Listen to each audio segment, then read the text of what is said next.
উঁচা টিলার মধ্যে দাঁড়াইছেন আপনার আমার পয়গম্বর।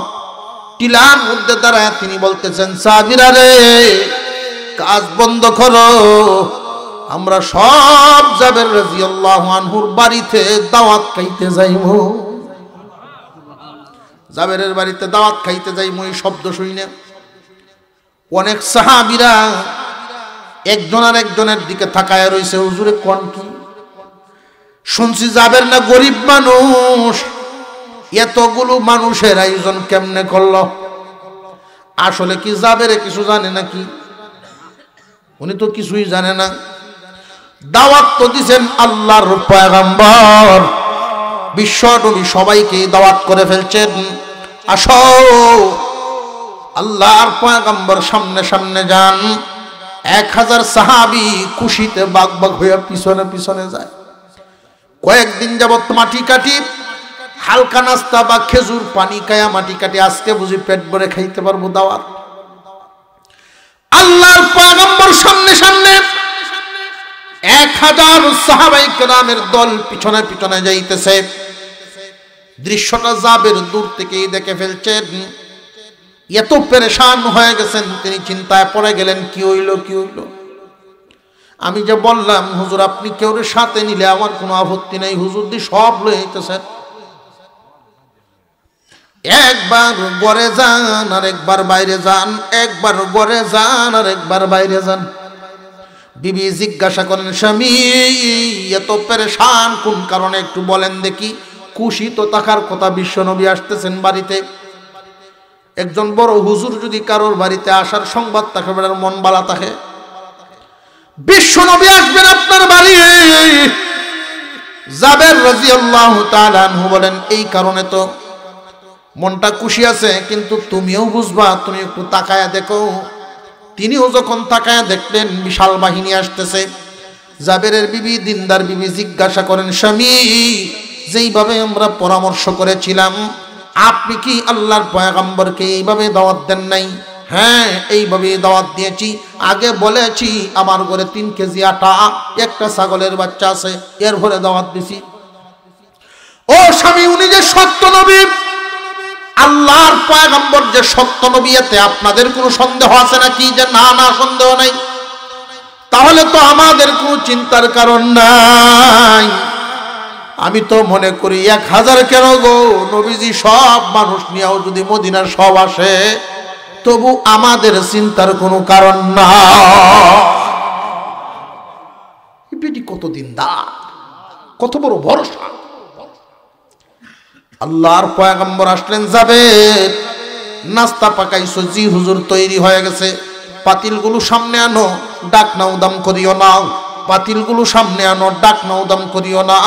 বিশ্ব নবীর জবান মুবারক থেকে বরকতের ফু দিয়ে দিলেন, অর্ডার দিয়ে দিলেন, প্রত্যেকরে 3টা করে রুটি দাও, এই পরিমাণ গোশত দাও। 3টা করে রুটি, এই পরিমাণ গোশত। 1000 সাহাবী, রুটি গেল কয় হাজার? আল্লাহর পয়গম্বর বলেন, যাবে তোমার বাড়িতে এত বড় অনুষ্ঠান হয়ে গেল, তোমার গোষ্ঠীর মুরব্বীদেরকেও কইলাও, নইলে গোষ্ঠীর লোকেরা সমালোচনা করবো, জাবের এত বড় অনুষ্ঠান করলো, আমরা কইলে কইল না। জাবের রে, তোমার গোষ্ঠীর লোকদেরকেও কইলাও। দেখবেন অভাবের সময় দাওয়াত, কেউর বাড়ির দাওয়াত গেলে দাদার সাথে নাতি 2টা লইয়া যায় সাথে। দাওয়াত দিছে দাদা রে, লইয়া যায় 2টার সাথে নাতি, এটাও বালা বলে খাই আইব না। জাবের রাদিয়াল্লাহু আনহুর বাড়িতে যত মানুষে আসতেছে সব খায়া বিদায় হইতেছে।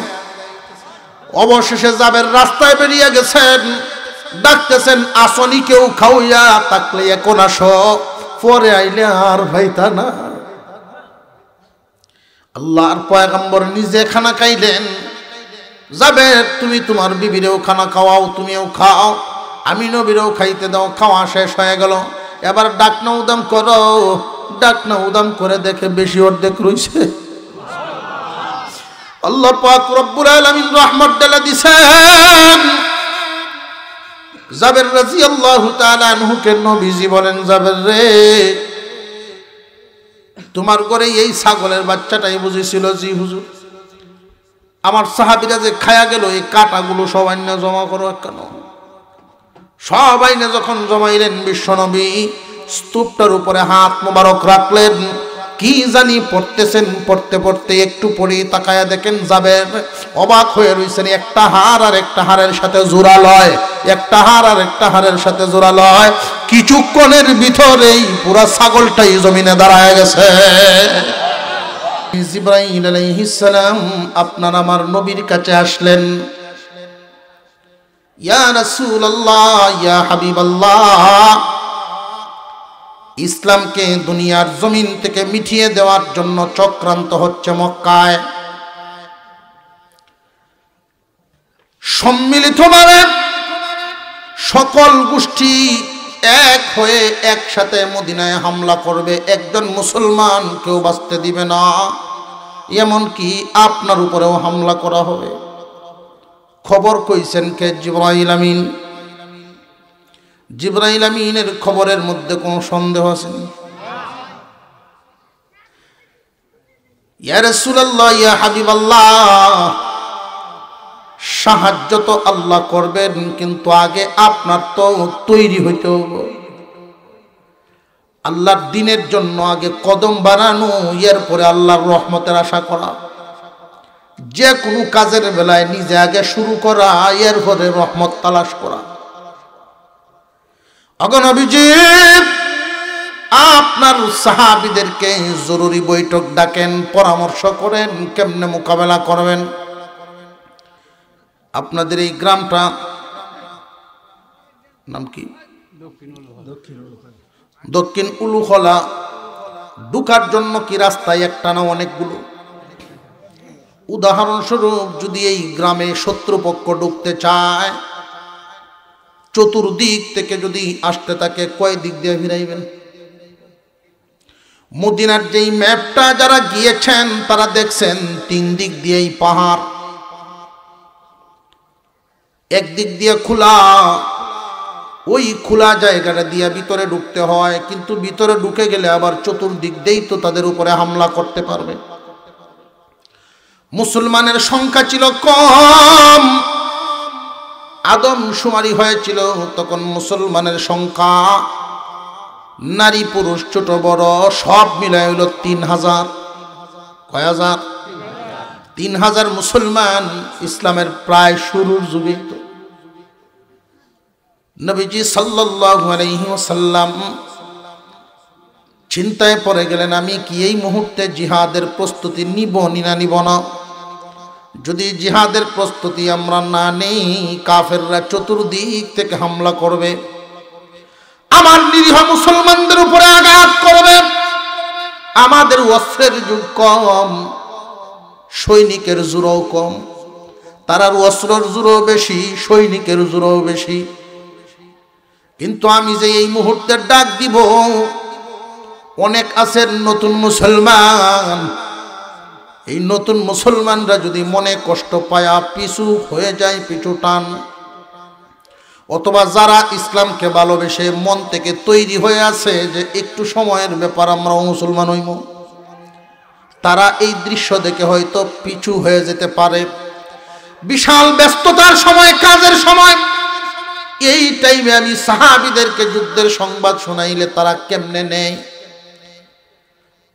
ঘোষণা দিলেন, সাহাবীরা তোমরা জমা হয়ে যাও। সব জমা হয়ে গেলেন। ইসলামকে জমিন থেকে মিটিয়ে দেওয়ার জন্য চক্রান্ত হচ্ছে। আমি নবী যদি এই মুহূর্তে ঘোষণা দেই যুদ্ধে যাইতে, কারা কারা রাজি আছো?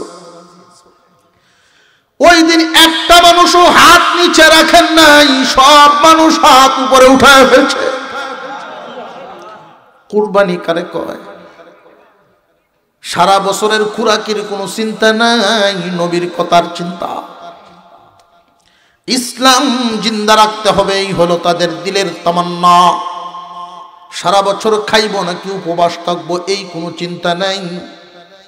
আল্লাহর নবী তাকায়া দেখেন মহিলারাও হাত উঠাইছে।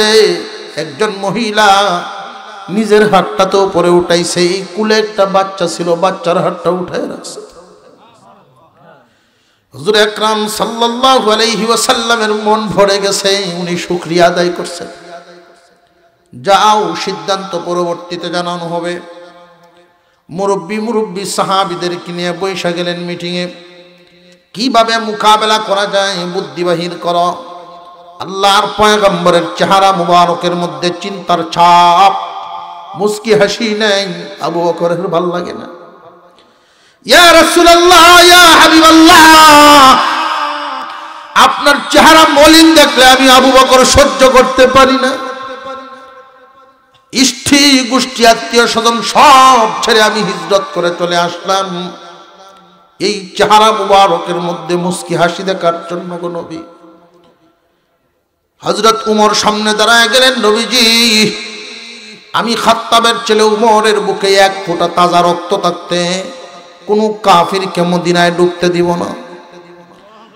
হযরত আলী দাঁড়ায় গেছেন। ইয়া রাসূলুল্লাহ, আপনি না বলছেন আমি আসাদুল্লাহিল গালিব, আল্লাহর বিজয়ী বাঘ বলছেন আপনি আমাকে। নবীজি গো, আমি যদি তরবারি নিয়ে দাঁড়ায় থাকি, বাঘের সামনে শত শত শিয়াল রাজা আসতে সাহস পায় না, কোন কাফের আমার সামনে আসতে পারবে না।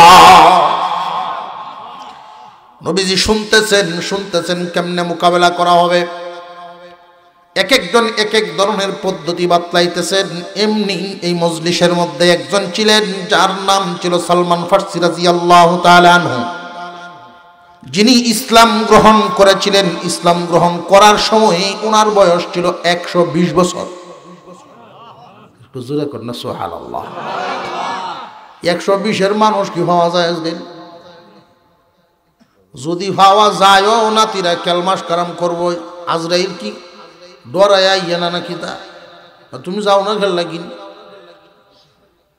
অথচ উনি যখন ইসলাম গ্রহণ করেছেন তখনই ওনার বয়স 120 বছর। সালমান ফারসি রাদিয়াল্লাহু তাআলা আনহু দাঁড়ায় গেলেন। ইয়া রাসূলুল্লাহ, ইয়া হাবিবাল্লাহ, আপনি যদি আমাকে একটু অনুমতি দিন, আমি কিছু কথা বলতে চাই, অনুমতি দিবেননি? আল্লাহর পয়গম্বর বলেন, সালমান, মুরব্বিকে সম্মান দেওয়া আমি নবীর সুন্নাত। ছোট বাচ্চাদেরকে আদর করা এটাও আমি নবীর সুন্নাত। ও দুনিয়াবাসী, যদি তোমরা দেখো কোন মানুষের অন্তরটা হইল এমন, মুরব্বির ব্যাপারে তার অন্তরে কোনো সম্মান নাই, ছোটদের ব্যাপারে কোনো স্নেহ আদর নাই, যেই মানুষটার মধ্যে দেখবা বড়দেরকে সম্মান করে না, ছোটদেরকে আদর করে না, জানিয়া রাখবা এই লোকটা আদর্শের দিক দিয়ে আমার দলেরই না। বর্তমান জামানায় মুরব্বীদেরকে মূল্যায়নের পরিমাণটা কিন্তু কমে যাচ্ছে দিন দিন। সাবধান যুবক, বিশ্ব নবী কিন্তু খুব কঠোর বাণী ব্যবহার করেছেন। নবীর দলে যদি থাকবার চাও তাহলে গুণী হইয়া যাও। তুমি যত শিক্ষা অর্জন করো মঞ্জিলে মাকসাদে পৌঁছতে পারবা না মুরব্বীদের দোয়া ছাড়া। 10 জন ডিগ্রি পাস একই সাথে চাকরি করার জন্য দরখাস্ত জমা দেয়, চাকরি কিন্তু 9 জনের হয় না, মাত্র 1 জনের হয়। শিক্ষাগত যোগ্যতার সমান, এরপরেও চাকরি 1 জনের হয় কেন জানেননি? অবশ্যই তার জীবনে কোনো মুরব্বীর দোয়া আছে, মা বাবার দোয়া আছে, আলেম ওলামার দোয়া আছে। তার অবস্থাটা এমন মানুষের দোয়া অর্জন করিয়াছে। দোয়া এত বড় এক দামি হাতিয়ারের নাম, এত বড় দামি একটা হাতিয়ারের নাম। বিশাল কোটি টাকার সম্পত্তি, 1 লাখ টাকার একটা ট্রাক্টর দিয়ে হাল বাইনি না বায়না। এই 1 লক্ষ টাকার ট্রাক্টরটারে দেখবেন 10 টাকা দামের নাট দিয়া লাঙ্গল লাগাইছে। এই নাটটা না থাকলে লাঙ্গল থাকতো না, আলো হইতো না। 10 টাকা দামের নাটটায় যদি কোটি টাকার সম্পদের কাজে লাগে, তাহলে মানুষের জীবনে মানুষের দোয়া কত গুরুত্ব রাখে। মুসলমান ইমানদার ভাইরা আমার, বিশেষ করে যুবক ভাইরা রে, তোমরা এই গুণটা ধরিয়া রাখবা। তোমাদের কপাল কত ভালো, তোমরার মতো যুবক আজকে রাস্তাঘাটে ঘুরে। বিশ্ব নবীর উম্মত এত অধঃপতনে কেমনে যায়? আল্লাহর পয়গম্বর সাল্লাল্লাহু আলাইহি ওয়াসাল্লামের উম্মত হইয়া এই কাজগুলো কেমনে করে, শয়তানের দলে কেমনে বিড়ে। খেলা দেখা, বর্তমান যে খেলা হচ্ছে, খেলার মাসালাটা 1-2 মিনিটে বলে দেই। কোন ধরনের খেলা জায়েজ, কোন ধরনের খেলা জায়েজ না, এটা তো জানা দরকার। যে খেলার দ্বারায় দুনিয়াবি আখিরাতি কোনো ফায়দা নাই, এটা জায়েজই না। 3টা শর্তে যে কোনো খেলা জায়েজ। কয়টা শর্ত? 1 নাম্বার শর্ত হইল আখিরাতের না হোক, দুনিয়া রইলেও ফায়দা হইতে হইব। দুনিয়া বা আখিরাতের কোনো ফায়দা থাকতে হবে। হয়তো অনেকেই মনে মনে প্রশ্ন করতে পারে, হুজুর বল লইয়া দৌড়লে ব্যায়াম হয়, ফায়দা তো একটা আছেই, দেখা যায়। শর্ত কি একটা বলছি না 3টা? 1 নাম্বার ফায়দা হতে হবে। 2 নাম্বার ওই খেলা খেলতে গিয়া শরীয়ত লঙ্ঘন কোনো কাজ করা যাবে না। কথা বুঝে আসতেছে? শরীয়তের নিষেধ এমন কোনো কাজ করা যাবে না। 3 নাম্বার, তুমি এই খেলায় সময় দিতে গিয়া তোমার সংসারের যেন কোনো ক্ষতি না হয়। একজন ব্যবসায়ী খেলা দেখিয়া যখন 3টার সময় গিয়া ঘুমাইব, 10টা বাজায় ঘুমতে উঠবো, 12টার সময় দোকান করব। যেই লোকটা দোকান খোলার কথা 8টায় খুলে গিয়া 12টায়, খেলায় কি সংসারের ক্ষতি করলো না করল না? এই জন্য হারাম। হাঁটু দাম করিয়া খেলে, হাঁটু দাম করলে যেমন গুনাহ, দেখলেও এমন গুনাহ। কথা বুঝে আইতেছে? আল্লাহ পাক রব্বুল আলামিন আমাদের ভাইদেরকে হেফাজত করেন, বলুন আমিন। রে যুবক ভাইয়েরা, গুণী হও, গুণী হও। মুরব্বীদের সাথে সব সময় আদবের ব্যবহার করবা। যদি কোনো মুরব্বী তোমার জন্য দোয়া করে, নিঃস্বার্থ দোয়া, তোমার সাথে রক্তের কোনো সম্পর্ক নাই, আত্মীয়তার কোনো সম্পর্ক নাই, কোন কারণে তোমার জন্য দোয়া করলো? কারণটা হইল তোমার আচরণের কারণ। সুন্দর একটু আচরণের কারণে মুরব্বীর মনটা যদি তোমার জন্য খুশি হইয়া যায়, এই দোয়াটা ডাইরেক্ট কবুল হইয়া যায়। আল্লাহর রাসূল বলেন, সালমান আপনি বলেন বলেন। সালমান ফারসি রাদিয়াল্লাহু তাআলা আনহু বলা শুরু করলেন, নবীজি এই সূর্যটা আমি এখানে সবার আগে দেখছি। আবু বকর উমর আমার চাইতে মর্যাদায় অনেক বেশি, কিন্তু জন্ম তারার আগে হইছে আমার। রোম এবং পারস্যের অনেক যুদ্ধ জিহাদ দেখছি। এই জন্য কিছু রণকৌশল আমি বর্ণনা করি, সিদ্ধান্ত তো আপনি নেবেন। আমরা এদের মোকাবেলা যদি করতে চাই, আমাদের অস্ত্র কম, আমাদের সৈনিকও কম। সুতরাং আমরা যারা যুদ্ধে অংশগ্রহণ করব, কেউই মদিনার ভিতরে থাকবো না, মদিনা শহরের ভিতরে থাকবো না। শহরের ভিতরে ঢোকার জন্য যে একটা লাইন আছে, 3 দিক দিয়ে পাহাড়, একদিক দিয়ে খোলা, প্রায় 3 মাইল দূরে শহর থেকে আমরা ওইখানে চলে যাব। ওইখানে গিয়ে একটা খাল খনন করে লাইব। এই খালটা যদি এমন হয়, টপকায়া পার হইতেও পারতো না, শহরে ঢুকতেও পারতো না। হুজুর সাল্লাল্লাহু আলাইহি ওয়াসাল্লাম সালমান ফারসি রাদিয়াল্লাহু আনহুর পরামর্শটা মন মতো হইছে। আল্লাহর রাসূল বলেন, কৌশল সুন্দর, গ্রহণ করলাম। আনো মেপ আঁকিয়া দেই। 15 হাত প্রশস্ত হবে, 10 হাত গভীর হবে। 15 হাত প্রশস্ত লাফ দিয়ে একটা ঘোড়া বা একটা মানুষ যেতে পারবে না। 10 হাত গভীর, নিচে পড়লে উঠতেও পারতো না। রাস্তা থাকবে ছোট ছোট, আমরা মানুষ যদি কমও হই, এক রাস্তার নেতৃত্ব দিবে ওমর, আরেক রাস্তার নেতৃত্ব দিবে আলী। কাফেরাই দূরের কথা, শয়তান হতো আইতো না। জোরে কর, আর একটু জোরে কর। সিদ্ধান্ত নেওয়া হলো, কিন্তু সময়টা কি অবসর না ব্যস্ত? আল্লাহু আকবার, এত ব্যস্ত, সুবহানাল্লাহ। এখন যদি কই ভাই 40 দিনের লাগিন আল্লাহর রাস্তা, আল্লাহর দেওয়া মাল, আল্লাহর দেওয়া জান লইয়া 40 দিনের জন্য কে কে আসি ভাই, আপনারা মনে এই সময় কি করবো? হুজুরে আন্তাজ বান্তাজ নাই শরীরের মধ্যে, কথা ঠিক না? এরকম একটা ঘটনা আমার ফ্যামিলি ঘটছে, এই জন্য আমি জানছি ঘটনাটা। আমার চাচা ক্ষেত ফেকছে, ক্ষেত লাগাইব, ওটা 3 হাঁটা ক্ষেত, জ্বালা টালা ভাঙ্গিতেছে, কামলা হয় না। গ্রামের এই মাথার যায় একবার, এই মাথার যায় একবার।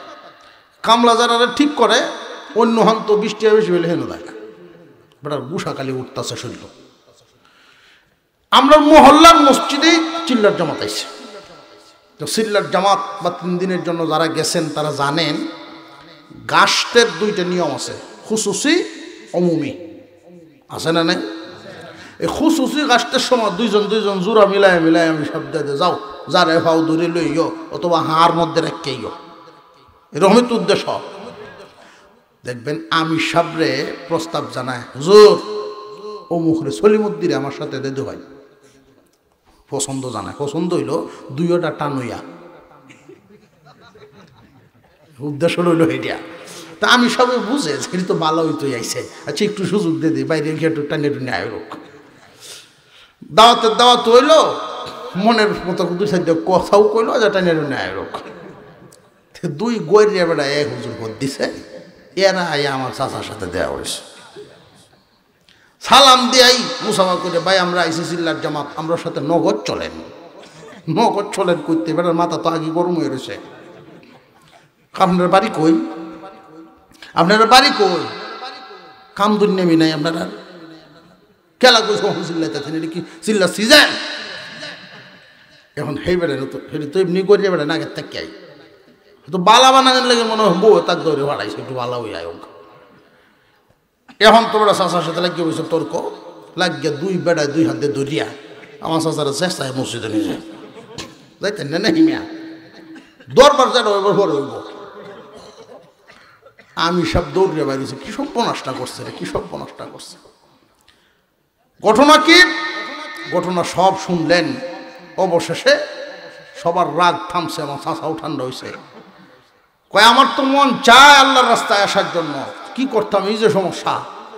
আমি সব কই খেতে কেমনে সমস্যা, এটা লাগাই লইলে পরে সময় পাইবেন, আল্লাহর রাস্তা দিতে পারবেন? কই ইনশাল্লাহ পারাম, একটু দোয়া করেন কামলা নিয়ে ভাইয়ালাই। কামলা আর বুঝন লাগতো না, আল্লাহই ব্যবস্থা করবো। আপনি জালা লইয়া কালি জাহুনবুরে লইয়া আহ্বান খেত। আমার চাচা জালা লইয়া গে দেখে 19 জন সদস্য সব কেতে রাইল, তবলিগ জামাতের সব আসছে। জোরের আগে কেত লাগাইল পরিষ্কার। যেই 2 জনে চাচাই আনছি, এই 2 জনরে আমি সবাই গুছে যাও বেটারে গুসুল করাইয়া গাঠি বান্টি লইয়া তাল গ্লাস যা লাগে সব লইয়া মুছে যায়। এই 2টাও গেছে খুব আনন্দে, কাজ্জারা কামো লাগছে রে।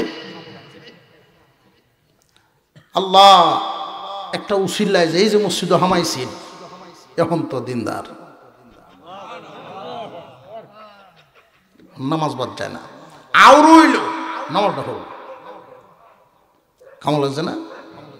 এইটার কারণ রইল ব্যস্ততার সময় যারা এটা কুরবানির সব পায়, অবসর সময় সবাই পারে, ব্যস্ত সময় যে দেয় সব হইব, কুরবানির সব হইব।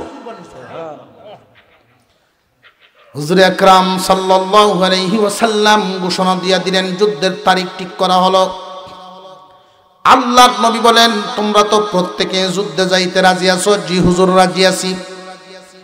আল্লাহর পয়গম্বর বলেন, 1000 সাহাবী যুদ্ধে অংশগ্রহণ করবা, বাকি 2000 মদিনায় থাকবা। কলা কৌশল কত সুন্দর, দ্বীনি কাজ কত সুন্দর। 1000 যুদ্ধে যাইবা, বাকি 2000 মদিনায় থাকবা।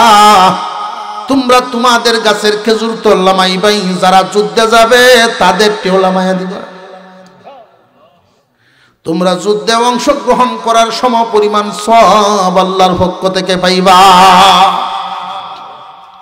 এই জন্য যারা আল্লাহর রাস্তায় বাহির হয় এদেরকে একটু সহযোগিতা করতে পারলে সওয়াব হয়। আল্লাহর নবী ম্যাপ আইকা দিলেন, ম্যাপ আইকা দিছেন 15 হাত প্রশস্ত হবে, 10 হাত গভীর হবে, প্রতি 10 জনের বন্টনে 40 হাত, প্রতি 10 জনের বন্টনে 40 হাত। মুসলমান ইমানদার ভাইরা আমার, সময়টা কিন্তু অত্যন্ত অভাবের সময়, কারণ দাওয়ামারির আগে গৃহস্থের গত একটু টান টুন লাগেই। এখন তো উন্নত যুগ, বস্তা পাওয়া যায়, বাহির হয়ে 3 মাস ভরে দিতাছি, কয় না পরে ভাললে বেটা দোহানো যাইব না, বলে না যাইব। কিন্তু এমন একটা সময় আমাদের দেশে ছিল, আমরা ছোটবেলায় দেখছি গ্রামে যদি কোনো গৃহস্থে আগে ক্ষেত কাটছে, যারটা আগে ভাগছে, অনেক মানুষ আইছে, ভাই মন্দান আমারে দেও, এক সপ্তাহ পরে দেলতাছি, আমার কুরাহির একটু টান ঘুরেছে, মন দান দেও, এরকম ওইছে না ওইছে না। এর দ্বারা বোঝা যায় গৃহস্থ মানুষ যারা খুরাকির একটা মাপ থাকেই। সাহাবাই কেরামের খুরাকির মাপ তো খেজুর পাক না। খেজুর পাকার সময় অনেকের গড় খেজুর নাই, খাওয়ার নাই। আল্লাহ আর পয়গম্বর প্রতি 10 জনের বন্টনে দিয়েছেন 40 হাত মাটি কাটতে হবে, খাল খনন করতে হবে। খালও কি ছোট না অনেক বড়? ছোট কারো একটা খাল 10 হাত গভীর, 15 হাত প্রশস্ত। আর আমরা দেশের মাটির মতো না। ওই দেশের মাটি পাথর খাটা লাগে, পাথর। ক্ষুদার জ্বালাই একটা খেজুর খায়া, 1 গ্লাস পানি, একটা খেজুর আর একটু পানি খায়া মাটি কাটার কাজ করেন দুপুর পর্যন্ত। আবার দুপুরে বিশ্রাম নেন, পরের দিন অনুভবে শুরু হয়।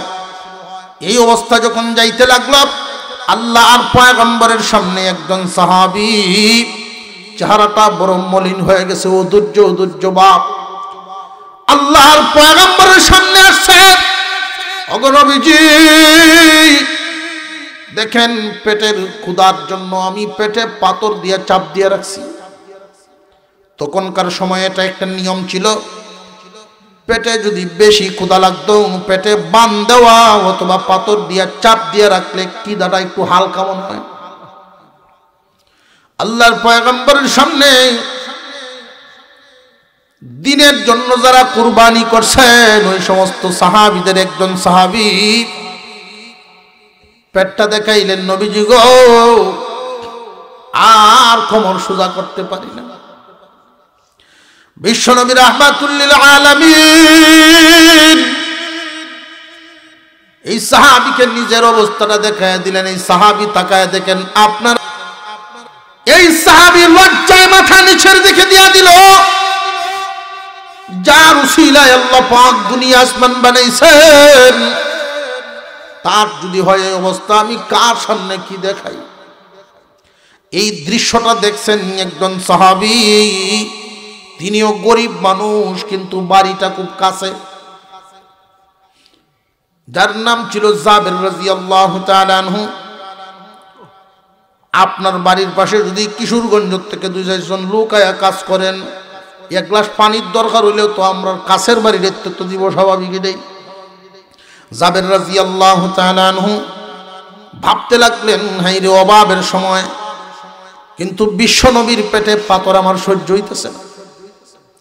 নবীজির কাছে সময় চাইলেন, হুজুর আমার একটু অনুমতি দিন, আমি বাড়ি যেতাম। আল্লাহর পয়গম্বর অনুমতি দিয়া দিলেন। জাবের রাদিয়াল্লাহু তাআলা আনহু এমন একটা দৌড় দিয়েছিলেন অনুমতিটা পাইয়া, জাবের জীবনে কোনোদিন এত দূরে দৌড় দেন না। বিবি ভয় পেয়ে গেছেন, দৌড়া বেরিয়েছেন। স্বামী কি হয়েছে বলেন? জীবনে কোনোদিন এমন হতাশ হইতে তো দেখি নাই। জাবের রাদিয়াল্লাহু তাআলা আনহু বলেন, বিবি রে আমি মনে এত জীবনে কোনোদিন দাগ খাই নাই। আল্লাহর নবীর পেটে পাথর বাঁধা দেখছি, জলদি তালাশ করো, ঘরে কি আছে তুমি জলদি তালাশ করো।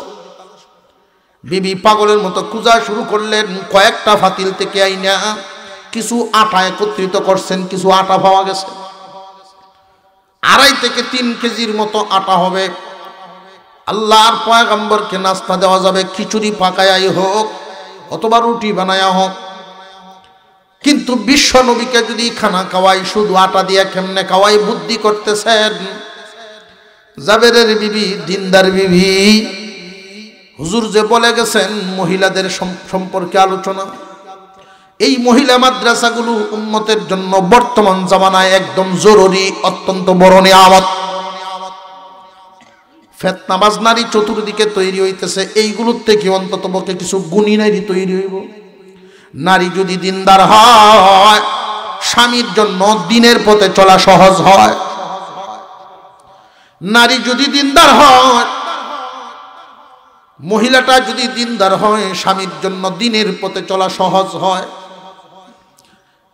জাবের রাদিয়াল্লাহু তাআলা আনহুর বিবি বলেন, স্বামী হে, আপনার আঠা দিয়ে শুধু পয়গম্বরের মেহমানদারি করবে না, আমারে কিছু শরীক থাকার সুযোগ দেন। আমার যে একটা ছাগলের বাচ্চা আছে, এই ছাগলের বাচ্চাটা দিয়া দিলাম মেহমানদারির জন্য। ছাগলের বাচ্চা হইল 3 কেজির মতো আটা হইল। এখন নবীজিকে তো আটা এবং রুটি বানাইয়া গোশত দিয়া তো মেহমানদারি করার দাওয়াত দেওয়া যায়। মোটামুটি একটা ব্যবস্থা তো জাবের বড় খুশি হয়ে গেলেন। এখন স্বামী স্ত্রী দুইজনে পরামর্শ করতেছেন দাওয়াতটা কেমনে দেওয়া যায়। আল্লাহর পয়গম্বরকে দাওয়াত দেওয়ার পরে যদি উনি সাথে 2-4-10 জন লইয়া তখন তো অবস্থা খারাপ হইব। এই জন্য স্বামী স্ত্রী দুইজন পরামর্শ করলেন, একটা কাজ করি, বিশ্ব নবীকে আগে আমাদের অবস্থাটা বলি। স্বামী স্ত্রী দুইজন পরামর্শ করে সিদ্ধান্ত নিলেন। এই সিদ্ধান্ত অনুযায়ী গিয়া বর্ণনা করলেন, নবীজি আমার ঘরে 3 কেজি আটা আছে, একটা ছাগলের বাচ্চা আছে। আমার ঘরে 3 কেজি আটা, একটা ছাগলের বাচ্চার ব্যবস্থা হয়েছে, আপনার দাওয়াত। যদি সাথে কেউ নিবার চান আমার কোনো আপত্তি নাই। আল্লাহর পয়গম্বর তিনি এতটাই খুশি হয়ে গেলেন, মুস্কি একখান হাসি মারছে। এই অভাবের সময় যাবে, তুমি এই সাহস করলা, ঠিক আছে, তুমি যাও তোমার বিবিরে নিয়ে গিয়া রান্না তৈরি করো। আল্লাহর পয়গম্বর উঠা একটা টিলার মধ্যে দাঁড়াইছেন। সাহাবী তো কতগুলি সাহাবী একসাথে কাজ করতেছে, মনে আসেনি? মাটি কাটার কাজ আরামের না সবচেয়ে কষ্টের? কষ্টের কাজ। মাটি কাটার কাজ করতেছেন সবাই মনোযোগ দিয়া। উঁচা টিলার মধ্যে দাঁড়াইছেন আপনার আমার পয়গম্বর। টিলার মধ্যে দাঁড়ায় তিনি বলতেছেন, সাহাবীরা রে, কাজ বন্ধ করো, আমরা সব জাবের রাদিয়াল্লাহু আনহুর বাড়িতে দাওয়াত খাইতে যাইব। জাবেরের বাড়িতে দাওয়াত খাইতে যাইব। এই শব্দ শুনে অনেক সাহাবীরা একজন আর একজনের দিকে তাকায় রইছে, হুজুরে কোন কি? শুনছি জাবের না গরিব মানুষ, এতগুলো মানুষের আয়োজন কেমনে করলো? আসলে কি জাবেরে কিছু জানে নাকি? উনি তো কিছুই জানে না। দাওয়াত তো দিছেন আল্লাহর পয়গম্বর, বিশ্ব নবী সবাইকে দাওয়াত করে ফেলছেন, আসো। আল্লাহর পয়গম্বর সামনে সামনে যান। 1000 সাহাবী খুশিতে বাগ বাগ হইয়া পিছনে পিছনে যায়। কয়েকদিন যাবত মাটি কাটি, হালকা নাস্তা বা খেজুর পানি খায়া মাটি কাটি, আজকে বুঝি পেট ভরে খাইতে পারবো দাওয়াত। আল্লাহর পয়গম্বর সামনে সামনে, 1000 সাহাবায়ে কেরামের দল পিছনে পিছনে যাইতেছে। দৃশ্যটা জাবের দূর থেকেই দেখে ফেলছেন। এত পেরেশান হয়ে গেছেন, তিনি চিন্তায় পড়ে গেলেন, কি হইল কি হইল? আমি যে বললাম হুজুর আপনি কেউ সাথে নিলে আমার কোনো আপত্তি নাই, হুজুর দি সব লয়ে আইতেছেন। একবার ঘরে যান আর একবার বাইরে যান, একবার ঘরে যান আর একবার বাইরে যান। বিবি জিজ্ঞাসা করেন, স্বামী এত পেরেশান কোন কারণে একটু বলেন দেখি। খুশি তো থাকার কথা, বিশ্ব নবী আসতেছেন বাড়িতে। একজন বড় হুজুর যদি কারোর বাড়িতে আসার সংবাদ থাকে, বেড়ার মন বালা থাকে। বিশ্ব নবী আসবেন আপনার বাড়ি। জাবের রাদিয়াল্লাহু তাআলা আনহু বলেন, এই কারণে তো মনটা খুশি আছে, কিন্তু তুমিও বুঝবা, তুমি একটু তাকায়া দেখো। তিনিও যখন তাকায়া দেখলেন বিশাল বাহিনী আসতেছে। জাবেরের বিবি, দিনদার বিবি জিজ্ঞাসা করেন, স্বামী যেইভাবে আমরা পরামর্শ করেছিলাম, আপনি কি আল্লাহর পয়গম্বরকে এইভাবে দাওয়াত দেন নাই? হ্যাঁ, এইভাবে দাওয়াত দিয়েছি। আগে বলেছি আমার ঘরে 3 কেজি আটা, একটা ছাগলের বাচ্চা আছে, এর ভরে দাওয়াত দিছি। ও স্বামী, উনি যে সত্য নবী, আল্লাহর পয়গম্বর যে সত্য নবী, এতে আপনাদের কোনো সন্দেহ আছে নাকি? যে না না, সন্দেহ নাই। তাহলে তো আমাদের কোনো চিন্তার কারণ নাই। আমি তো মনে করি 1000 কেন গো, নবীজি সব মানুষ নিয়েও যদি মদিনার সব আসে, তবু আমাদের চিন্তার কোনো কারণ না। দিনদার, কত বড় ভরসা। আল্লাহর পয়গম্বর আসলেন, যাবে নাস্তা পাকাইছো? জি হুজুর, তৈরি হয়ে গেছে। পাতিলগুলো সামনে আনো, ডাক নাও দাম করিও না। পাতিলগুলো সামনে আনো, ডাক নাও দাম করিও না। বিশ্ব নবীর জবান মুবারক থেকে বরকতের ফু দিয়ে দিলেন, অর্ডার দিয়ে দিলেন, প্রত্যেককে 3টা করে রুটি দাও, এই পরিমাণ গোশত দাও। আড়া কই কেজি? ছাগলের বাচ্চা কয় না? আচ্ছা, বালা খাওয়াইয়া যদি এক বেটা বয়, এরকম খাওয়াই আছে না কিছু? খাইলে যদি পুলিশ থাকতো, ওসি থাকতো, খাইলে যদি পোস্টিং দিছে, সরকার মাঝে মাঝে দেখবেন কেউ যদি শাস্তি দিতে হচ্ছে, বান্দরবন, সুন্দরবন, খালি বন অঞ্চল বেকুয়াট এলাকাত ফাটাইব। খাইলে যদি দিছে ওটারে হুন্ডার লইয়া তো যায় ঠিকই গিয়া তো উঠতে পারে না, নৌকা হারুনির তো একটা খালের মতো আছে জুরি, কইছে আমি নৌকাটা দিয়ে ভার হইতেছি, আমার মোটর সাইকেলটা তুই ঠেললে ভার হয়ে দিবে, ঠেলা জাল দিয়ে মাছ মারতেছে বেড়া। স্যার স্যার ঠিক আছে, ফার করে দিছে।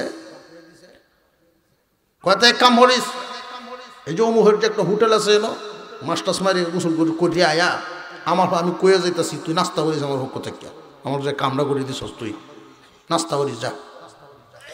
বেটা গিয়ে এমন একটা খাওয়া দিছে, ওসি আইসে বিকালে, কইছে বিল কত হয়েছে? 625 টাকা। ওসি পুলিশের সাথে উল্টাপাল্টা করস, 625 টাকা। কয়জন আছি? কই একজনই স্যার। কই কি কস? কই হ্যাঁ স্যার, 52টা রুটি খায়।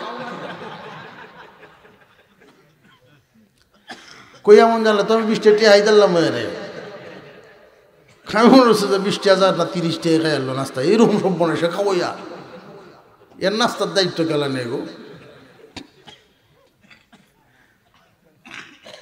খাওয়াইয়া মানুষ এরকম মাঝে মাঝে ভাবা যায়। এই জাতের খাওয়াইয়া যদি 2-1 বয় তাহলে তো সামান শেষ, কিন্তু এখানে তো শেষ হবার নয়, কারণ আল্লাহর রহমত নাজিল হয়। সুবহানাল্লাহ কর, আরো জোরে কোন সুবহানাল্লাহ। 3টা করে রুটি, এই পরিমাণ গোশত, 1000 সাহাবী, রুটি গেল কয় হাজার? আল্লাহর পয়গম্বর বলেন, যাবে তোমার বাড়িতে এত বড় অনুষ্ঠান হয়ে গেল, তোমার গোষ্ঠীর মুরব্বীদেরকেও কইয়ালাও, নইলে গোষ্ঠীর লোকেরা সমালোচনা করো, যাবের এত বড় অনুষ্ঠান করলো, আমরা কেউ কইল না। যাবের রে, তোমার গোষ্ঠীর লোকদেরকেও কইয়ালাও। দেখবেন অভাবের সময় দাওয়াত, কেউর বাড়ির দাওয়াত গেলে দাদার সাথে নাতি 2টা লইয়া যায়, সাথে দাওয়াত দিছে দাদারে, লইয়া যায় 2টার সাথে নাতি, এটাও বালা বুড়া খাই আইব না। জাবের রাদিয়াল্লাহু আনহুর বাড়িতে যত মানুষে আসতেছে সব খায়া বিদায় হইতেছে। অবশেষে জাবের রাস্তায় বেরিয়ে গেছেন, ডাকতেছেন, আসনি কেউ খাওয়া থাকলে এখন আসো, পরে আইলে আর ভাইতা না।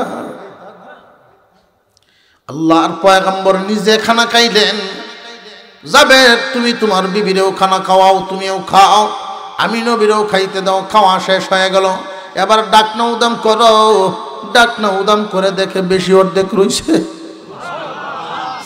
আল্লাহ পাক রব্বুল আলামিন রহমত ঢেলে দিছেন। জাবের রাদিয়াল্লাহু তাআলা আনহুকে নবীজি বলেন, জাবের রে, তোমার ঘরে এই ছাগলের বাচ্চাটাই বুঝেছিল? জি হুজুর। আমার সাহাবীরা যে খায়া গেল, এই কাটাগুলো সবাই না জমা করো কেন? সবাই না যখন জমাইলেন, বিশ্বনবী স্তূপটার উপরে হাত মোবারক রাখলেন, কি জানি পড়তেছেন, পড়তে পড়তে একটু পরেই তাকায়া দেখেন জাবের অবাক হয়ে রয়েছেন। একটা হাড় আর একটা হাড়ের সাথে জোড়া লয়, একটা হাড় আর একটা হাড়ের সাথে জোড়া লয়, কিছুক্ষণের ভিতরেই পুরা ছাগলটাই জমিনে দাঁড়ায় গেছে। বিশ্বনবীর মুজিজা, আদম আলাইহিস সালাম থেকে নিয়ে ঈসা আলাইহিস সালাম পর্যন্ত সমস্ত পয়গম্বরগণকে যেই পরিমাণ মুজিজা আল্লাহ দান করেছিলেন, একা আপনার আমার নবীকে এর চেয়ে বেশি মুজিজা দান করছে। ঈসা আলাইহিস সালাম মাটি দিয়ে হক্ষি বানায় হু দিলে উড়া মারতো জিন্দা হইয়া, আল্লাহ পাক আপনার আমার নবীকেও দিছেন, ছাগল জিন্দা হয়েছে। বলার উদ্দেশ্য হলো অভাবের সময়, চাপের সময় যে সমস্ত মানুষ দ্বীনি কাজে আগায় আসেন, আল্লাহ এদেরকে ডাবল বদলা দেন। একখানা আয়াত আপনাদের সামনে তিলাওয়াত করেছিলাম। এই আয়াতে আল্লাহ বলেন, কাইফা তাকফুরুনা বিল্লাহি ওয়া কুনতুম আমওয়াতান ফাআহইয়াকুম সুম্মা ইউমীতুকুম সুম্মা ইউহয়ীকুম সুম্মা ইলাইহি তুরজাউন। আল্লাহ পাক রব্বুল আলামিন বলেন, কেমনে তোমরা আল্লাহর সাথে নাফরমানিটা করো রে বান্দা, কেমনে আল্লাহর নাফরমানি করো? তোমরা কেউ এই দুনিয়ায় ছিল না, তোমরা ছিল সব মুর্দা, আল্লাহ তোমরা জিন্দা করছে। আমরা কেউ 100 বছর আগে এখানে যারা আছি, 100 বছর আগে কেউ কি ছিলাম নি? আগামী 100 বছর পরে কেউ কিন্তু থাকবো না, এটাও ঠিক। আল্লাহ বলে, বান্দা রে, তোমার নাম নিশানা পর্যন্ত ছিল না। যেই মা তোমারে জন্ম দিয়েছেন, এই মায়ও তোমার চেহারা জানতো না, তোমার নাম জানতো না। আমি আল্লাহ তোমাকে দুনিয়া দেখাইছি, তোমার মার গর্ভে নিলাম, ওইখানে লালন পালন করলাম, দুনিয়াতে আনলাম, ওইখানেও আমি আল্লাহ লালন পালন করি। বান্দারে, তুমি কেমনে আমার নাফরমানি করো? আল্লাহর শুকরিয়া, আপনাদের এখানে একটা মাদ্রাসা হয়ে গেছে, মহিলা মাদ্রাসা। এই মাদ্রাসাটা পুরো এলাকার জন্য একটা নিয়ামত হবে। এইখান থেকে যদি 10টা মেয়ে দিনদার হয়ে দিন শিক্ষা অর্জন করে বাহির হয়, এই 10টা মেয়ে 10টা পরিবারে যাবে। ওই মেয়েগুলো গিয়া 10টা পরিবারকেই দিনের আলো দিয়া আলোকিত করব। যারা জায়গা দিছেন, সহযোগিতা করতেছেন, এটা ভাববেন না যে আমি এটা কই ফেলতাছি। সদকায়ে জারিয়ার এমন এক গাছ লাগাইছেন, এই গাছ থাকবো যতদিন, ফল পাইবেন ততদিন। এই যে গাছ, এই গাছ তো নষ্ট হওয়ার নয়, এই গাছ তো বুড়া হওয়ার নয়। কারণ এই গাছ, এই লাইনের গাছ দিন যত যায় শুধু বাড়ে আর বাড়ে। 10 জন এইখান থেকে তালিম অর্জন করে বিদায় হইলে 10 জনে গিয়া দেখবেন আরো 20 জন বানাইছে। ওই 20 জন যখন সন্তানাদি জন্ম দিবে, তারাও তাদেরকেও এই দিন বুঝাইব, কারণ তারা বুঝছে, এই কারণে তাদের সন্তানরাও বুঝায়। যারা এই গাছের গুড়িতে পানি ঢালছে, কিয়ামত পর্যন্ত সিলসিলা জারি হয়ে গেল। কবরে বসে বসে সদকায়ে জারিয়ার সব পাইতেই থাকবো। কুল্লু মান আলাইহা ফান ওয়া ইয়াবকা ওয়াজহু রাব্বিকা যুল জালালি ওয়াল ইকরাম। আল্লাহ বলেন, সব ধ্বংস, কোনো ঠাই থাকবে না, সব ধ্বংস হয়ে যাবে, শুধু থাকবো আমি আল্লাহ। এই দুনিয়ার বাড়ি গাড়ি অট্টালিকার থেকে নিয়ে সব কিছু ধ্বংস হইব না, হইতো না। একটা বিল্ডিং আপনি যত মজবুত করেই বানান, নির্দিষ্ট সময় পার হয়ে গেলে প্লাস্টার গুলো খুললে খুললে খসে খসে ভরে না, ভরে না। যত কিছুই করেন, এই যে মাদ্রাসার জন্য যারা জায়গা দিয়েছেন, অর্থ দিয়েছেন, ওইটা যদি এইখানে না দিতেন, আপনার হাত থেকে কোনো না কোনো ভাবে চলেই যাইত। মাল সম্পদ কারোর মুঠির ভিতরে থাকবে না, এটা বাহির হইবই। ইট কলার থেকে 1 কোটি ইট ফুরিয়ে বাইর করছে। এই ইটগুলোর থেকে কেউ যদি মসজিদের জন্য নেয়, নিবে, নইলে এই ইট কিন্তু খোলার থাকতো না, বাথরুম হইলেও গিয়ে লাগবো। কথা বুঝে আসতেছে? দুনিয়ার মাল দিয়া যদি আপনি মাদ্রাসার কাজ করতে পারেন, বিশেষ করে মাদ্রাসা তালিবে ইলমদের পিছনে যদি দিতে পারেন, কিয়ামতের দিন আল্লাহ এই উসিলায় আল্লাহ আপনার নাজাত দিবে। ইলমে দ্বীনের খিদমত। খায়রুকুম মান তাআল্লামাল কুরআন ওয়া আল্লামা। আল্লাহর পয়গম্বর বলেন যারা ইলম শিখে এবং যারা শিখায়। 3 নাম্বার একটা দল হইল যারা শিখানোর ব্যবস্থা করিয়া দেয়, পড়ানো এবং পড়ার ব্যবস্থা করিয়া দেয়। আল্লাহ পাক এদেরকেও কিয়ামতের দিন নাজাত দিবেন। আলেম উলামাদের সাথে এদেরকেও হাসরের মাঠে দাঁড় করাইবেন। মহিলা মাদ্রাসাগুলোতে এখানে হুজুরের সাথে আমার কথা হইছে, বলছে হুজুর নুরানি বিভাগটা আমাদের ছেলে মেয়ে সব একসাথেই পড়বে। নুরানি বিভাগের 3 বছর পড়বে। 5 বছর থেকে 3 বছর একসাথে হইলে 5 বছরের বাচ্চাটা মাদ্রাসায় ভর্তি হইলে 3 বছর যদি এখানে পড়ে বয়স কত হইব? 8 বছরের ছেলে মেয়েরা একসাথে পড়াশোনা নিয়ম আছে না নাই? কোনো ফর্দা বিধান লাগবে আলাদা? সবাইকে এক শিক্ষক দিয়া 3 বছর 3টা ক্লাস 3 জন শিক্ষক ক্রমান্বয়ে ছেলেদের মেয়েদেরকে একসাথে 8 বছর বয়স পর্যন্ত নুরানি বিভাগটায় আপনারা পড়াবেন, ছেলে হোক আর মেয়ে হোক। হয়তো অনেকে এনে ভাবতেছেন হুজুর আমি তো নিয়ত করছিলাম আমার মেয়েটার ব্রেনটা যদি ভালো হয় আমি ডাক্তার বানাইতাম, মুসলমানদের সেবায় লাগাইতাম, আমার নিয়ত করছিলাম। নিয়তটা কি খারাপ না ভালো? নিয়তটা ভালো, কোনো অসুবিধা নাই। মুসলমানদের সব সেক্টরে মানুষের দরকার আছে, কিন্তু এই ভুল করবা না। তোমার মেয়েকে শুধু ডাক্তারের লাইনে যে দিয়া দিবা, নুরানি না দেখায়া নিও না। ছেলে হোক আর মেয়ে হোক 3টা বছর এখানে না পড়ায়া কোনো লাইনে নিও না, তাহলে ধ্বংস হয়ে যায়। ছেলে হোক আর মেয়ে হোক প্রথমে নুরানিতে 3 বছর পড়ায়া, তোমার যদি মনে চায় 5টা সন্তান 5টাই আমি জেনারেল লাইনে দিয়া দিব, জায়েজ আছে, গুণ হইতো না। কিন্তু মুসলমানি শিক্ষা তো তুমি দেয়া দিছ।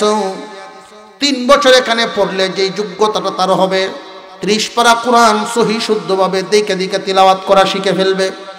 নামাজ পড়ার জন্য যেই পরিমাণ সূরা কেরাত দরকার এগুলো শিখে ফেলবে। ওযু কেমনে করা লাগে, গোসল কেমনে করা লাগে, ফাঁক না ফাঁক শিখিয়ে ফেলবে।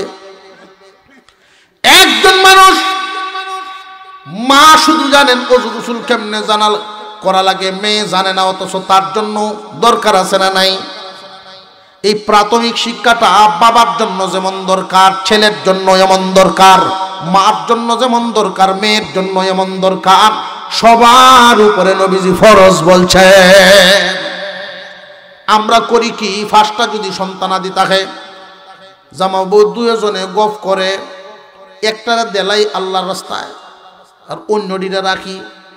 এই যে তুমি অন্যটিরে স্কুলও দিলা, মাদ্রাসা দেখাইছই না। একটাই গেছিন মাদ্রাসা ঠিকই গিয়া এটা আলেমে হইছে মানলাম, অথবা নাই হইল। কিছুদিন 3টা বছর নুরানিতে পড়ার কারণে অন্তত নামাজ রোজা তো শিখছে, তুমি মরলে জানাজা কেমনে পড়ানো লাগবো এটা তো শিখছে। 3 বছরের ভিতরে এই শিক্ষাগুলো দেওয়া হয়। দেখবেন অনেক মাহফিলে প্রদর্শনী দেখায়, খাডুলা বানায় আইনে দেখাইতেছে জানাজা পড়িয়া। আপনাদেরকে উৎসাহ দেওয়ার জন্য, এটা বোঝানোর জন্য যে আমি 3 বছরে এতটুকু শিক্ষা হাসিল করছি। আর যদি নুরানিতে না পড়ায় শুধু একমুখী শিক্ষা দেন, একমুখী, ডাক্তার হতে পারবে কিন্তু সহি শুদ্ধ নামাজ শিখবে না। ডাক্তার হইছে ঠিক কিন্তু নামাজ তো জানে না। ইঞ্জিনিয়ার হইছে তোমার ফুটটিকেই কিন্তু নামাজ জানে না। কেন জানবে? জানবো কেমনে? যেহানো জানানির কথা এখানে তো তুমি দিছ না। ডাক্তার বানানোর স্বপ্ন নষ্ট হবে না, ইঞ্জিনিয়ার বানানোর স্বপ্ন নষ্ট হবে না। উলামায়ে কেরাম সিলেবাস করেছেন এমন ভাবে চিন্তা ভাবনা করে, 3টা বছর আপনি এখানে পড়াইয়া এরপরে স্কুলে নিয়ে যান, সময় নষ্ট হবে না, সব ঠিক থাকবো। যদি 3 বছর না পড়াইয়া নেন, খুব বিপদ আছে সামনে। আমরা অনেকেই মনে করি হুজুর এত কড়াকড়ি করার কি দরকার, সে যখন বড় হইব সূরা কেরাত সে শিক্ষা লইব। কখনো সম্ভব নাই, কখনো সম্ভব না। আপনি যে এখানে আছেন, এখন যে নামাজ পড়তে যান মুরব্বী, ও ভাই সব, তুমি কেমন সূরা এখন শিখতে পারো? কাঁচা থাকতে নানুয়ালে বাঁশ পাকলে করে টাস টাস। ছোটবেলায় এদেরকে শিক্ষা দেওয়া দরকার। এই মাদ্রাসা এখানে হওয়াতে আমরা খুশি না বেজার? জবান খুললে খুশি না বেজার? কবির রাত হয়ে গেছে, আপনাদেরও ক্লান্তি, আমারও ক্লান্তি। জোহরের আগে গেছে এক প্রোগ্রাম, মাগরিবের পরে গেছে একটা, এরপরে হইল বেজাল্লাটা। কখন এসে আপনাদের আল্লাহ পাক রব্বুল আলামিন আমাদের এই মেহনত, আপনারাও ক্লান্তি আইছে, আমারও ক্লান্তি আছে। আপনারা যখন জিমাইবেন বয়ে বয়ে, আর আপনারা যদি হুট করে উঠতেন, আমিও ভাত করে উঠলাম। আল্লাহ এই মাদ্রাসাকে তুমি কিয়ামত পর্যন্ত কবুল করে, বলো না আমিন। আমি যেই কথাটা এই এতক্ষণে বুঝাইলাম, সন্তান যদি ৬০ জন তাহে আপনার মাদ্রাসাত হইলে ভর্তি করবেন কয়জন রে? আপনার সন্তান যদি ৪ জন তাহে মাদ্রাসাত দিবেন কয়জন? ৬০ জন। আলেম বানানি শর্ত না, নুরানি পর্যন্ত ভরানো শর্ত। নইলে আপনার ভূত মাসলা মাসাইল জানতো না, ওজু ছুটতে লাগে, নমাজ সৌসজ্জা দিয়ে বয়ে থাকবো। এমন ঘটনা ঘটছে, মাসলা মাসাইল জানে না বেটা, তারাবির নমাজ একটু পরে পরে সৌসজ্জা দেয়। আর একজন হুজুর জিজ্ঞেসে, কিরে কত হন নমাজ পড়ি, ও তো সৌসজ্জা তো দেই না কোনো। কথা আজকে মুড়ি খাইছিলাম, বাজা বুনা খাইছি, যে ফেস লাগতেছে একটু পরে পরে, এই জন্য যতবার ফেস লাগে অতবার সৌসজ্জা দেয়। কথা বলেন, সৌসজ্জা দিলে কি কাম হবে? ওইটা ও জৈত নাই। আল্লাহ সেপ্টেম্বর মাসে একটা চিল্লার জামাত পাঠাইছিলাম আমরা, সূরা কেরা ঠিক করি আনন্দ লাগে, কিছু বুড়া দেখে ভাড়াইছি, খালি বাচ্চা। এই যে 40টা দিন 2 জন আলেমের চেষ্টা করলো, হাম্মা লাতাল হাতব শব্দটা বাইর করতে পারলো না, খালি কয় হাম্মা লাতাল ভাতাল, ঠিক করতে পারলো না। মানুষের ভবিষ্যৎ 2 প্রকারের। আমরা এখানে যারা আছি, বাচ্চাদের গার্জিয়ান, আমরা প্রত্যেকেই চাই আমাদের সন্তানদের উত্তম ভবিষ্যৎ হোক। তাদের ভবিষ্যৎ গড়ার চেষ্টা চিন্তা আমাদের আছে না নাই? কিন্তু একটা করি, ভবিষ্যৎ কিন্তু একটা না, ভবিষ্যৎ হইল 2টা। একটা হইল ক্ষণস্থায়ী ভবিষ্যৎ, আর একটা হইল চিরস্থায়ী ভবিষ্যৎ। আপনার ছেলেটাকে ডাক্তার বানাইলেন, কোন কালে কাজে লাগবো? ক্ষণস্থায়ী ভবিষ্যৎ না চিরস্থায়ী ভবিষ্যৎ? ডাক্তার বানাইলে ডাক্তারি পড়াটা যতদিন কাজে লাগবো, যতদিন বাচ্চা থাকবো এতদিন কাজে লাগবো। দুনিয়া বিলাইনে যে পড়াইলেন, কাজে লাগবো কতদিন? দুনিয়ায় থাকবো যতদিন। কিন্তু আখিরাতের জন্য তারে কি প্রশিক্ষণ দিলা? এই যে 3টা বছর নুরানিতে ভরাইয়া এরপরে অন্য লাইনে নাও। এই মানুষটা কোনোদিন নাস্তিকদের কবলে পড়বে না, কারণ তার ভিতরে কোরআনের অংশ আছে। ওই মানুষটা কোনোদিন নাস্তিকদের দখলে পড়বে না, শয়তানের যেমনি ইচ্ছা তার এমনি ধোঁকা দিতে পারবে না। আর যদি দুনিয়ার সব ডিগ্রি দিলা, আল্লাহর কালামের কোনো অংশই যদি তারে তুমি না দেও, গার্জিয়ান হইয়া, পিতা হইয়া সন্তানরে মারাত্মক ঠকানি ঠকাইলা।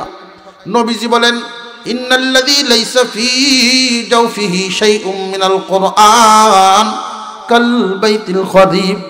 আল্লাহর পয়গম্বর বলেন, যার ভিতরে কোরআনের কোনো অংশ নাই, যার ভিতরে কোরআনের কোনো অংশ নাই, ওই মানুষটার ভিতরে শয়তান এমন ভাবে বসবাস করে, ঘর আছে ঠিক এই মানুষ থাকে না। এই ঘরের ভিতরে প্রাণীরা বসবাস করেনি না করে না? একজাত প্রাণী না, বহু ধরনের প্রাণী। ফিফরা থাকবো, তেলচুরা থাকবো, সিহা থাকবো, উন্দুর থাকবো, বড় বড় কুনুই ব্যাং থাকবো, বহু ধরনের প্রাণীদের বাসা। যেমনি ওই বিরান গড়টা মানবহীন গড়টা, ঠিক তেমনি কোরআনের কোনো অংশ যদি কারোর ভিতরে ঢুকাইতে না পারো, তার ভিতরে শয়তান এক একবার এক এক সূরত ধরিয়া বসবাস করে। আল্লাহ আমাদেরকে সহি বুঝার তৌফিক দেন, বলুন আমিন। আরো জোরে বলেন আমিন।